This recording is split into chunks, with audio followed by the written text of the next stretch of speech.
ஆத்மா சரீரம். இந்த மூன்று யாருக்குள்ள இருக்கு? நம்மளுக்குள்ள இருக்கு, ஒவ்வொருத்துக்குள்ள இருக்கு. இந்த மூன்று என்ன செய்யணும்?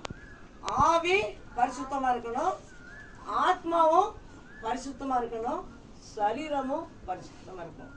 இந்த மூன்று பரிசுத்தமா இருந்தாதான் அந்த ஏசப்பா எங்க தங்குவாரு? இதயத்துக்குள்ள தங்குவாரு. இதான் அவர் தங்கும் ஆலயம். நல்லா கேட்டுக்கோங்க. ஏசப்பா தங்க ஆலயம் எது? இது. இதுல இருந்து என்ன வருது? பொய் வருது. இங்க இருந்து என்ன வருது? கெட்ட வார்த்தை வருது. இங்க இருந்து அவன் நல்லாவே இருக்க கூடாது அப்படி சிந்தனை வரும். அவன் நாசமா போகணும் அப்படி நம்ம நினைக்க கூடாது. இங்க இருந்து அப்ப அப்படி இருந்தா தங்குவாரா? தங்க மாட்டாரு. அப்போ ஆவி ஆத்மா சரீரம் மூன்று என்ன இருக்கணும்? பரிசுத்தமா இருக்கணும். அதான் ஏசப்பா சொல்றாரு, ஒருவன் என் சத்தத்தை கேட்டு கதவை திறந்தா நான் உள்ளே பிரவேசிப்பேன். எங்க பிரவேசிக்கிறாரு சொல்லுங்க? ஒருவன்